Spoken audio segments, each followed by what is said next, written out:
So your scooter's messed up, huh? And you don't know whether to get a new scooter or you need to go ahead and spend $200, $300, $400 on a new battery. I'm gonna give you some tips and tricks. I'm gonna tell you how to self-diagnose. I'm gonna give you some DIY instructions so you don't have to buy a $200 battery. And so when it happens in the future, you can fix it. Hoo-wah!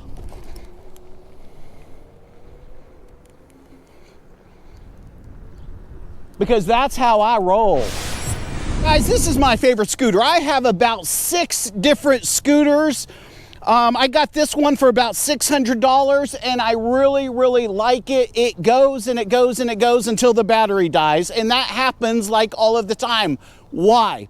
Inside this battery, there are these. That's how they make this battery up. Okay, this battery isn't square. This battery has lots and lots and lots. So just imagine this. You have one after another, after another, after another, after another, after another, after another, after another, and they're all together.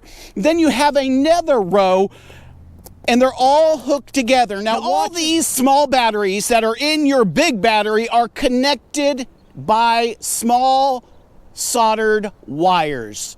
If one of the wires happens to come loose, that one battery can affect 10 batteries, can affect 5, can affect 20. I mean, just like that. What do we have going on within our scooter? We have voltage, we have amps, and we have amp hours. Any one of those can affect your scooter. Let me explain.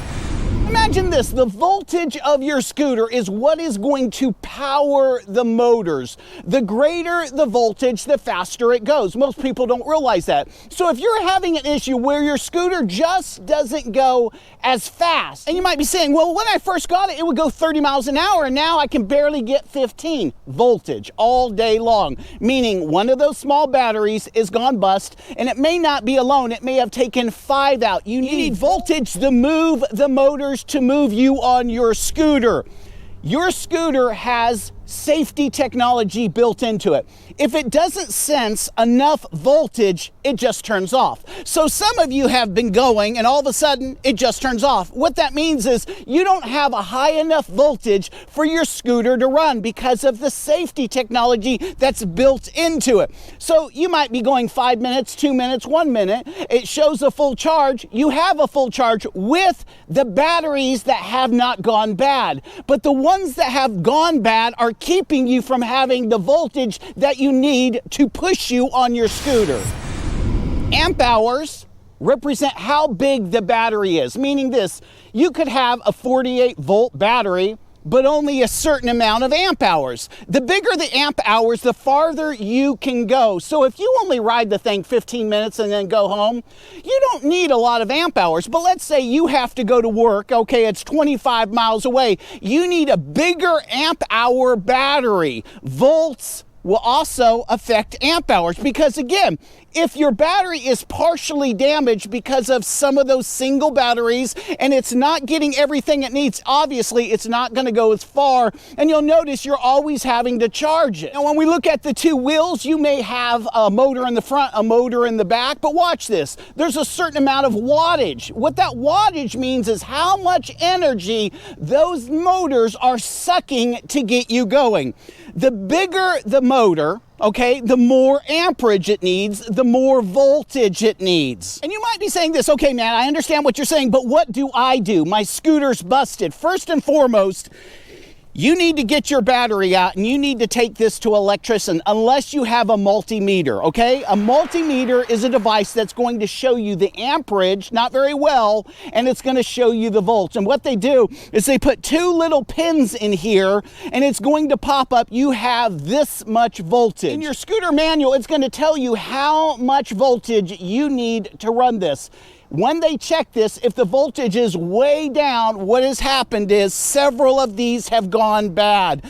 And these are all linked together. So when they're putting these together in these batteries, they might buy a pack of 5 that's already welded together. They're already soldered together. So they take a pack of 5, a pack of 5, a pack of 5, a pack of 5, and then they solder all those together and they give you this big honking battery. But if one of these goes bad on the pack of 5, and a lot of things affect battery life, Do you realize you don't even get 70% of the battery life when it's really, really cold? And that's no big deal to you and me because I'm not riding this when it's 20 degrees. But listen, I'm riding this when it's 80 and 90 and 100 degrees. And again, the heat affects the battery and the cold affects the battery.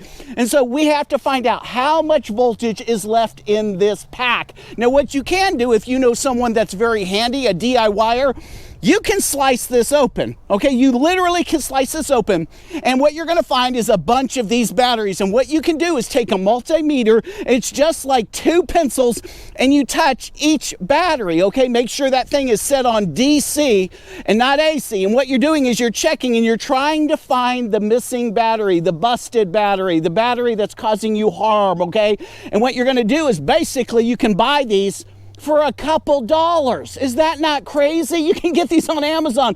These are in all your flashlights and all this other stuff. Then what you can do is take the bad battery out, put the new battery in, test it again right here with a multimeter, and if it shows that you have more than enough volts, you just fix the problem.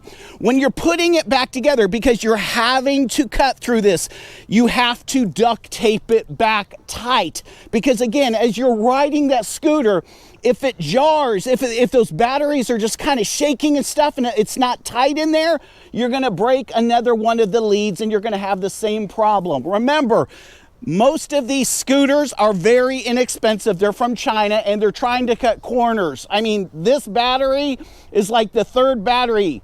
Finally, I decided, you know what? I'm gonna buy a good battery that's $80 more, and guess what? No problem. Friends, have you ever set up your Christmas tree and last year it was beautiful? You plug in the lights and you'll notice there's one whole strand of lights that's out.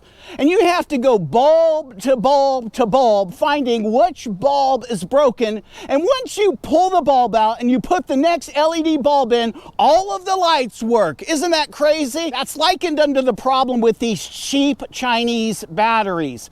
Now, if you have a multimeter and you're pretty handy, you can do what I said yourself. You're gonna need a soldering gun, okay? You're gonna need some duct tape, and you're gonna need a multimeter. If you decide to go to an electrician, which you can, you have to realize that guy, they make $150 an hour. And so if you are trying to go the cheap way out, going to an electrician to fix this probably isn't what you want to do. You have to find someone that understands this, understands soldering, understands how to fix it, how to replace one of these. And again, these aren't but like $2. And what happens is this one here, which is connected to 5 or 6 or 10, they go, look at this.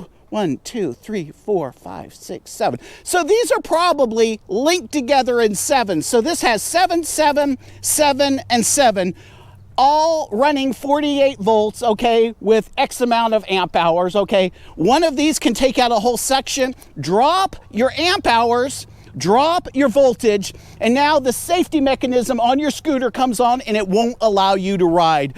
If you want to just buy another one of these, buy a good one. If not, try to DIY it. You have nothing to lose but a couple bucks. A multimeter's only about $15. These batteries are $3 or $4, and you need a good roll of duct tape. That's it. You do those things, you're gonna be fine. This happens to everyone.